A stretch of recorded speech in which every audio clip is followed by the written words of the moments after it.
We begin with breaking news tonight. Metro Police are investigating a shooting at Ritter High School in Indianapolis. Now, this happened just about a half hour ago.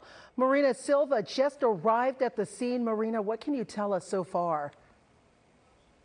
Well, Sia, we're here at Cardinal Ritter High School on the northwest side, and we've seen here a dozen police cars. I'm going to step out of the way and kind of show you what we're seeing. A lot of these police cars are moving.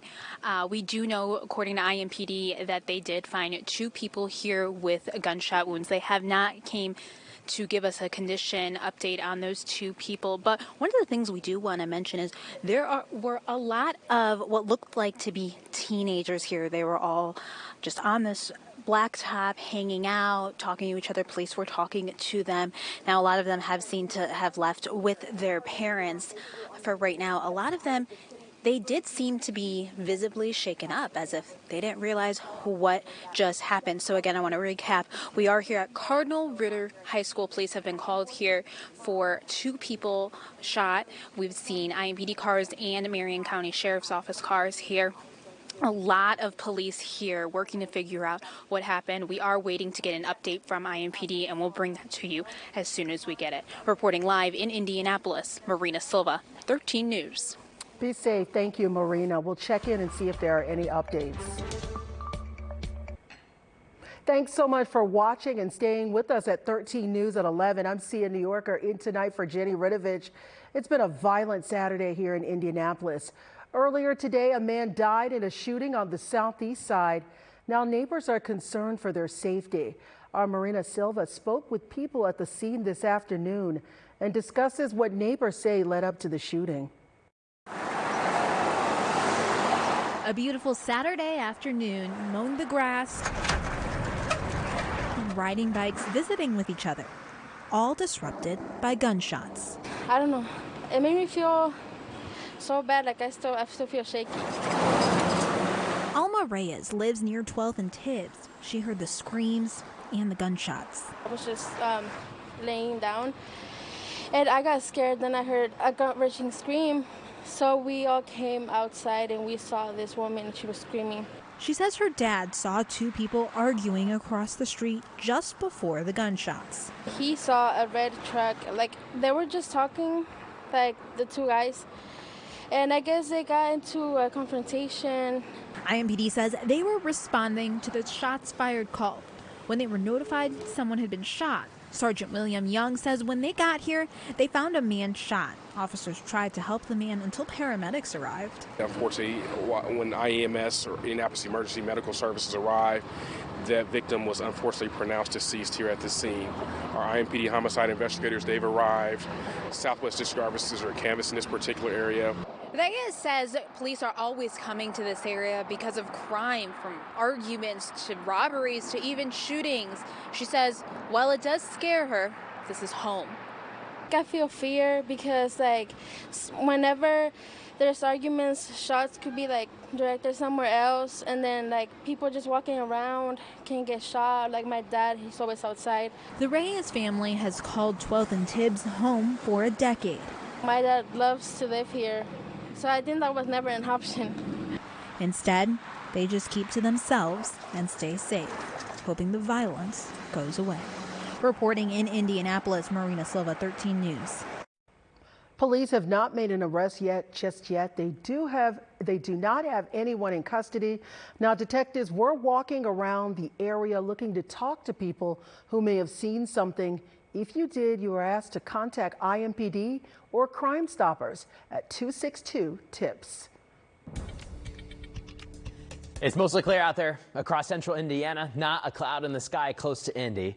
You're looking live at downtown. It's a very still night out there right now. Some south winds are still blowing right around 5 to 10 miles per hour, but tomorrow we're going to switch things up. It's going to turn a lot breezier as a cold front comes in from the north and west. Right now we're sitting in some 60s and 70s pretty much area wide. Once you get outside of Indy, we've got more of those 60s. It's down to 68 in Shelby County, 68 in Bloomington, and 65 right now in Greencastle. But of course, we are really excited about IU and their game earlier today. We'll have more on that here in just a bit. We are tracking a cold front though here on the weather maps. It's not going to produce any rain. It's a very dry front. There's not a lot of moisture in the atmosphere right now, but it is going to pick up the wind and it's going to drop temperatures into the start of this coming week. We also have a front well off to our south that's actually impacting Tropical Storm Milton. We'll have an update on what's going on in the Gulf here in just a few moments. Sia.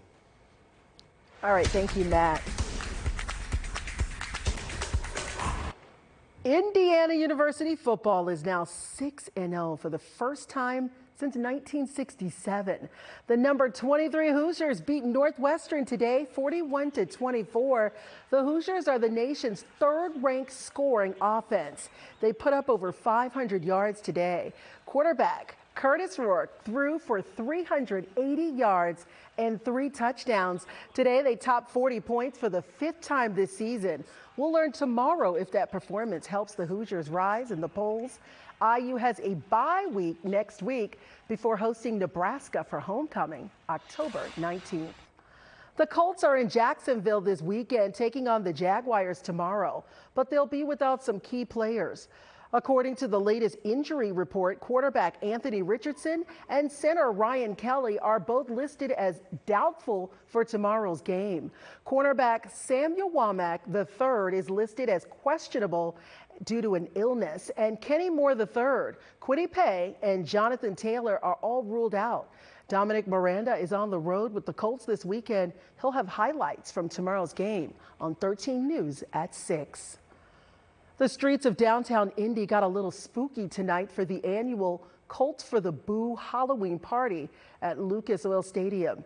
Now, while there were no ghouls or ghosts, there were plenty of kids and adults dressed with their best costumes. The event was presented by Back Nine Golf and Entertainment. Families took part in trick-or-treating through 10 Colts-themed haunted houses, a walk through the pumpkin trail, and even exclusive access to the field. And the kids, they couldn't get enough of it. As soon as our kids saw the movie, they fell in love with the Minion. So we thought, why not keep a costume as a Minion for this year? Dun, dun, dun, dun. All right, appearances also included Colts team mascot Blue and the cheerleaders. Now this weekend, dozens of dogs are finding forever homes with help from a local roofing company. Bone Dry Roofing is teaming up with the Indianapolis Animal Care Services for a No Wet Noses Left Behind. Bone Dry is hosting the event at its Winton Drive offices. Organizers say it's a chance to see these pets in surroundings other than the shelter. But it means so much that Bone Dry is willing to give us so much space. You saw back there, there's so much space that they're giving us. And it really means a lot because it means that we can bring more dogs. They have space to kind of decompress and everything, and it's just a great location. So we're really happy. But I mean, it helps the dogs, it helps the community, it helps everyone. The event continues tomorrow from 10 to 4. Adoption fees are waived and new pet parents get to take home a doggy bag. Animals adopted through this event can be taken home immediately. Trouble in the air for Spirit Airlines, the drastic move the airline is considering with a huge debt due later this month. Hey, Sia, we are tracking a front just a few miles off towards the north and west, but it's going to be coming into Indiana tomorrow, getting us a lot of wind and also a decent temperature drop. We'll let you know how much we're dropping coming up. And it's just a lot of love, a lot of comfort, a lot of friendships are built through this. This walk for the Komen Foundation is about more than awareness, how these survivors are building a community. Welcome back. Spirit Airlines saw its shares drop to a record low yesterday after the Wall Street Journal reported the airline is considering filing for bankruptcy.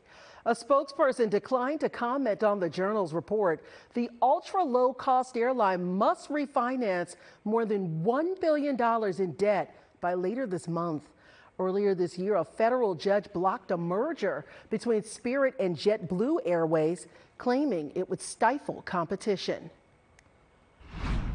And check this out. A Frontier Airlines flight catches fire while landing in Las Vegas today. According to a statement from the airline, the flight was coming from San Diego. It began smoking as it landed. Pilots detected smoke and declared an emergency. Fortunately, no injuries were reported. The aircraft landed safely, and all passengers and crew were evacuated. The cause is still under investigation. Scary scene there. All right. Remember we had a cold front yesterday early morning? Well, that thing's now impacting the tropics and where Milton will head next. We'll have an update on the Gulf here in a minute. Israel is preparing to mark a somber anniversary ahead. The message one survivor of the October 7th attack is trying to spread.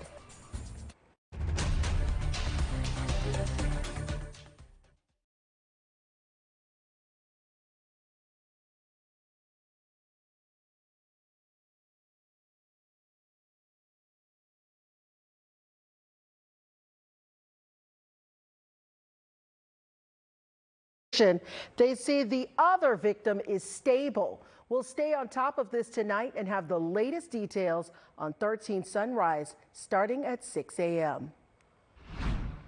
Pro-Palestinian rallies were held today in cities across the U.S. They're showing support for Palestinians and for people in Lebanon. Protesters say they want the Biden administration to end all U.S. aid to Israel. The Gaza Health Ministry says since October 7th last year, more than 41,000 Palestinians have been killed in fighting. Now, Monday will mark 1 year since the October 7th attack on an Israeli music festival. Hamas terrorists killed hundreds of people and kidnapped 250 others. A survivor of that attack recently shared his experience. Ram El-Hai has visited temples across the U.S. since the attack. He says in many ways he still lives in that day. He says he worries about similar attacks happening at other festivals. Music is a universal language, and if it's been in the Nova, it can be also in the Burning Man, it can be in the Ultra Miami, it can be in the EDC, it can be in the Coachella. So people need to know what happened, understand what happened, and never forget. Ram says he's trying to spread a message of hope that one day he and his fellow Israelis will dance again. More help is on the way to North Carolina communities ravaged by Hurricane Helene. The Department of Transportation announced today it's sending $100 million in emergency funds. That will allow workers to start repairing roads and bridges. Transportation Secretary Pete Buttigieg says this is just a first round of funding to get roads reopened quickly.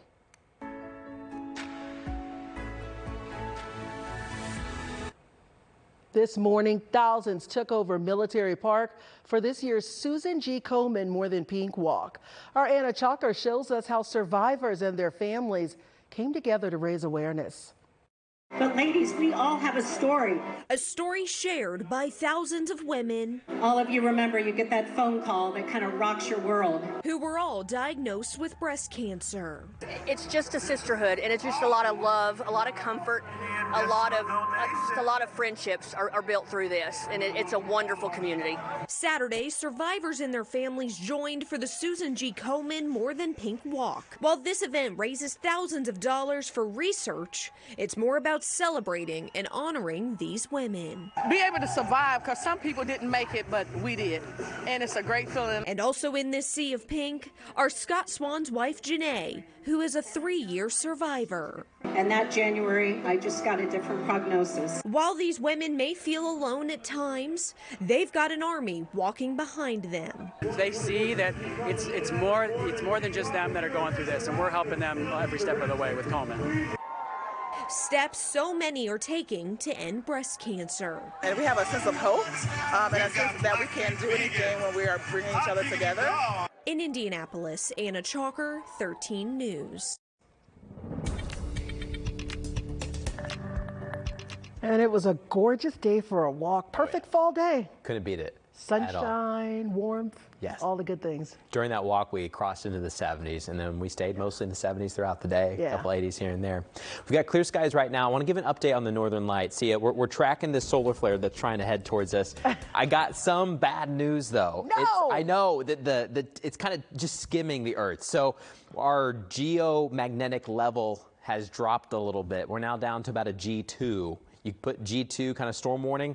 Really, the auroras are going to be just to our north. You may still be able to do it with some really good long exposure photography in northern Indiana, but everything has been lifted off to the north. We've had some really good bursts up to the north, but so far we haven't had really any reports, and we haven't really had any reports from New England, not very many, and so everything kind of just extends off towards the west, of course, as we go deeper into the overnight hours. So might not be a great shot here in central Indiana. You're going to have to go north. So here's a closer view.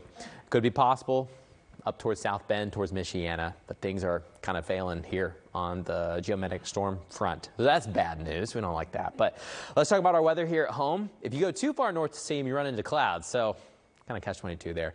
We've got a cold front on the way. That's going to quickly pass through central Indiana tomorrow midday and into the afternoon. That's going to bring in some cooler weather. We're still going to get warm tomorrow, but the days afterwards, we're going to get a little bit cool headed into next week. We're going to start tomorrow morning very comfortable, some 50s and 60s, a little bit cool. There will be a south wind, but that south wind's not going to last much longer. We switched out for a northwest wind in the afternoon. We should still briefly hit 80 degrees in Indianapolis before the northwest wind really picks up, but we are expecting mostly clear skies. This is a very dry cold front. It's not hitting us at an exact great angle to try to produce a lot of clouds. So we're going to stay mostly clear, but you will notice that wind picking up. Here's a look at Future Track 13 tomorrow morning. When you're headed to worship services, you're headed to get brunch with a family. Weather's really nice, to be honest. Now, as that front passes through, there could be a couple high clouds, but that's going to be about it. Rain chances will be more towards eastern Ohio. Here at home, we'll just get the front passing on through, and then temperatures may drop faster tomorrow evening than they have been the past couple of evenings because that northwest wind is going to be picking up. Speaking of those winds, let's talk about kind of some of these speeds. I've got gusts up, so these aren't necessarily sustained winds. And compared to what we just went through, Helene, this is going to feel like nothing. But we will have some northwest winds out there. It'll get a little bit breezy at times, especially folks north of Indianapolis. They're right in the middle of the afternoon. We could have some gusts anywhere from 20 to up to about 25 miles per hour. So a little bit breezy, nothing we can't handle. And then the winds will start to die off later into the overnight hours. After that, things are really quiet. They do start kind of chilly in the middle of the week, but we don't have anything coming our way. High pressure's in control. The fronts that we keep getting all the way towards the Gulf Coast. Impressive, but it's also impacting Milton. We've got it quickly forming off the coast of Mexico, and it's likely to just continue to move east because this cold front to the north is blocking it. It's kind of forcing it to head right towards the Gulf Coast of Florida there on the west coast, projected to reach Category 2 to Category 3 strength. So that's what we're watching this week. That's the next big weather maker. We won't have to worry about any rainfall here or any kind of wind here at all, but we will be keeping an eye on Florida. In the meantime, enjoy the 60s and 70s. We got them for quite a while. See ya. All right, Matt, thank you. As cooler temperatures start to settle in, it's time to make sure all kids here in central Indiana have a warm coat this winter.